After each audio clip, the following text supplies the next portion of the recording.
विशिष्ट महर्षि और प्रभु रामचंद्र जी का ज्ञानमयी संवाद सुनते हैं द आर्ट ऑफ लिविंग के फैकल्टी स्वामी वैशंपायन जी की वाणी से। अगर आपने अभी तक इस चैनल को सब्सक्राइब नहीं किया है तो इसे जरूर सब्सक्राइब करें और सब्सक्राइब करने के बाद बेल आइकन को भी जरूर दबाएं। जय गुरुदेव। योग वशिष्ठ के अगले एपिसोड में आप सबका बहुत बहुत स्वागत है। पिछले एपिसोड में अगर आपको याद होगा तो जो कुंभ था उसने राजा शिखिध्वज से यह रिक्वेस्ट की थी कि मैं उसके साथ शादी करना चाहती हूँ। वो राजा शिखिध्वज के साथ शादी करना चाहती है। क्यों? क्योंकि रात में वह स्त्री बन जाता है और जब वह स्त्री बन जाता है तो उसको स्त्री का धर्म निभाना है और उसको यह लगता है कि राजा शिखिध्वज से बेहतर व्यक्ति इस सारे संसार में और कुछ नहीं है, कोई नहीं है दूसरा। तो उस तरीके से उन दोनों ने शादी कर ली। ये हमने पिछले एपिसोड में देखा। आगे देखते हैं। वशिष्ठ जी ने कहा, जैसे ही सूर्य निकला मदनिका कुंभ बन गई। इस प्रकार दोनों दिन में मित्र की तरह रहते और रात को पति पत्नी की तरह।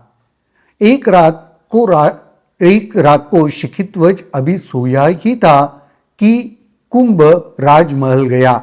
उसने वहां अपने राजसी कार्यों का निर्वाह किया और फिर जल्दी ही वहां राजा के पास लौट आया। तो अभी उनके दिन ऐसे ही जा रहे थे। दिन में तो वो मित्र की तरह रहते थे, रात में पति पत्नी की तरह रहते थे। और एक रात को जब राजा सोया था तो उधर राज्य भी तो संभालना था। तो फिर कुंभ वापस अपने नगरी में चला गया, यानी रानी चुड़ाला अपने नगर में चली गई। वहाँ का जो भी कामकाज था उसको समाप्त किया। हो सकता है कुछ सिग्नेचर्स वगैरह करने हो, वो सब कंप्लीट किया और फिर दोबारा वापस आ गई। महेंद्र पर्वत की गुफाओं में वह 1 महीने तक रहे, फिर अनेक वनों में भ्रमण करते रहे। महेंद्र पर्वत की एक गुफा में उन्होंने 1 महीने तक निवास किया और वह घूमते रहते थे, ऐसे नहीं एक ही जगह पे रहते थे। उन्होंने अनेक वनों में भ्रमण किया। कुछ दिनों तक देवताओं के उद्यान पारिजात में भी रहे।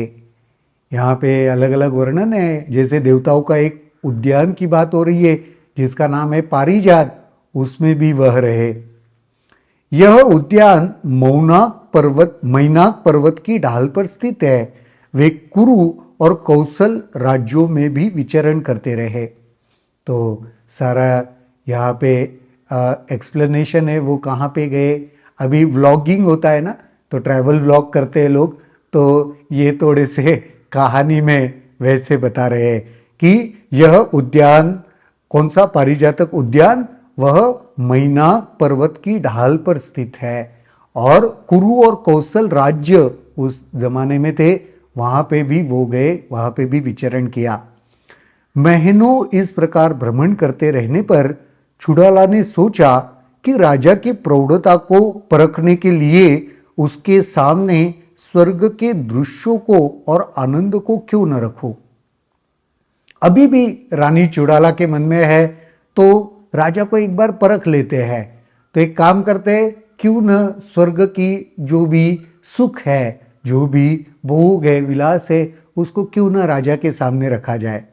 यदि वह उनसे अप्रभावित रहता है तो वह फिर पुनः सुखों को नहीं चाहेगा। क्योंकि स्वर्गीय सुख कहते हैं ना, स्वर्ग में जो सुख प्राप्त होते हैं उसका कोई कंपैरिजन नहीं है। तो अगर स्वर्ग सुखों में भी राजा को अनिच्छा हो गई है, उसमें भी उसको कोई दिलचस्पी नहीं है, तो फिर ये कहा जा सकता है कि अभी सुख और दुख के इस चक्र में फिर से राजा नहीं उलझेगा। इतना सोचकर चुड़ाला ने अपनी जादुई शक्ति से इंद्रलोक की सृष्टि की। ऐसा सोचा और फिर उसने इंद्रलोक का निर्माण किया जादू से। इंद्र और शची सिंहासन पर विराजमान थे, चारों ओर अप्सराएं विराजमान थी। तो इंद्र की सभा का तो समझ सकते हो आप वर्णन। इंद्र वहां पे मौजूद थे, शची उसके साथ मौजूद थी और चारों ओर अप्सराएं भी बैठी हुई थी। देवताओं की सहसा उपस्थिति से बिना विचलित हुए राजा ने उन्हें श्रद्धा सुमन अर्पित किए। तब उन्होंने इंद्र से प्रार्थना की। शिखिध्वज ने पूछा, इस शुभ अवसर की प्राप्ति का भाजन कैसे बना जो आपने स्वयं चलकर मेरे पास आने का कष्ट किया। अब शिखिध्वज को थोड़ा आश्चर्य हुआ कि ये सभा तो यहां पे लगी हुई है, लेकिन ऐसा क्या कारण है कि इंद्र अपने सभा के साथ शिखिध्वज के पास आए हैं, क्योंकि शिखिध्वज तो नहीं गया था वहां। इंद्र ने शिखिध्वज को उत्तर दिया, हे पुण्यात्मा, हम आपकी उपस्थिति से खींचे हुए यहां आए। आप में इतना पुण्य है, आपके भीतर ऐसा कुछ है, मैग्नेट है कि आपकी उपस्थिति के और हम खींचे चले आए। हमने आपका गुणगान स्वर्ग में सुना है। आपकी महिमा सुनकर स्वर्ग के देवता तथा अप्सराएं आपके दर्शन के लिए यहां आए।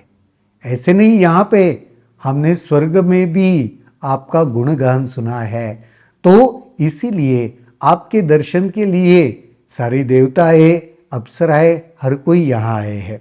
कृपया देवताओं की ओर से आधिकारिक चिन्ह स्वीकार करें, जिसके द्वारा पूर्ण संतों की तरह भी स्वर्ग की यात्रा कर सकेंगे। तो देवताओं की ओर से आपको कुछ दिया जा रहा है, सिद्धि कह सकते हो, एक चिन्ह, मुद्रा कह सकते। पुराने जमाने में होता था ना कि ये मुद्रा दिखाने के बाद कहीं पे भी प्रवेश मिलता था, अभी आई कार्ड्स कहते हैं। तो ऐसा कुछ चिन्ह, ऐसी कुछ मुद्रा आप स्वीकार करें देवताओं की ओर से कि उसकी वजह से आप स्वर्ग में कभी भी आ जा पाएंगे, आपको कोई रोक टोक नहीं होगी। हे संत, आप जैसे मुक्त पुरुष उस सुख को ठुकराते नहीं जो अनचाहे उन्हें सुलभ होता है। आपकी यात्रा से स्वर्ग पवित्र ही होगा। देखो, ज्ञानी पुरुष अगर सहज ही उनके पास कुछ आ जाता है तो उसको ठुकराते नहीं है।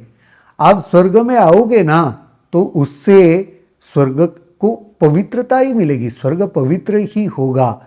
इसलिए हम चाहते हैं ये जो अवसर, ये जो उपलब्धि आपको मिल रही है उसको ठुकराना नहीं। शिखिध्वज ने कहा, हे इंद्र, मैं स्वर्ग की स्थिति से परिचित हूं, परंतु मेरे लिए स्वर्ग सब जगह है और कहीं नहीं है। अच्छा, आप जो कह रहे हो स्वर्ग, मैं स्वर्ग क्या होता है मैं जानता हूं, और एक बात जानो, मेरे लिए हर जगह स्वर्ग है और स्वर्ग कहीं पर भी नहीं है। देखो, ज्ञानी के लिए ना ये स्थिति आ जाती है, उसके वो जहां जाता है वहां स्वर्ग है उसके लिए, और अगर वो समझे तो कहीं पे भी स्वर्ग नहीं है। तो ज्ञान में जो प्रस्तापित है वह अपने आसपास के माहौल को ही स्वर्ग बना देते हैं, या उनके आसपास के माहौल में स्वर्ग की अनुभूति होती है, यह हम कह सकते हैं। मैं जहां भी रहूं प्रसन्न ही रहता हूं, क्योंकि मेरी कोई इच्छा ही नहीं है।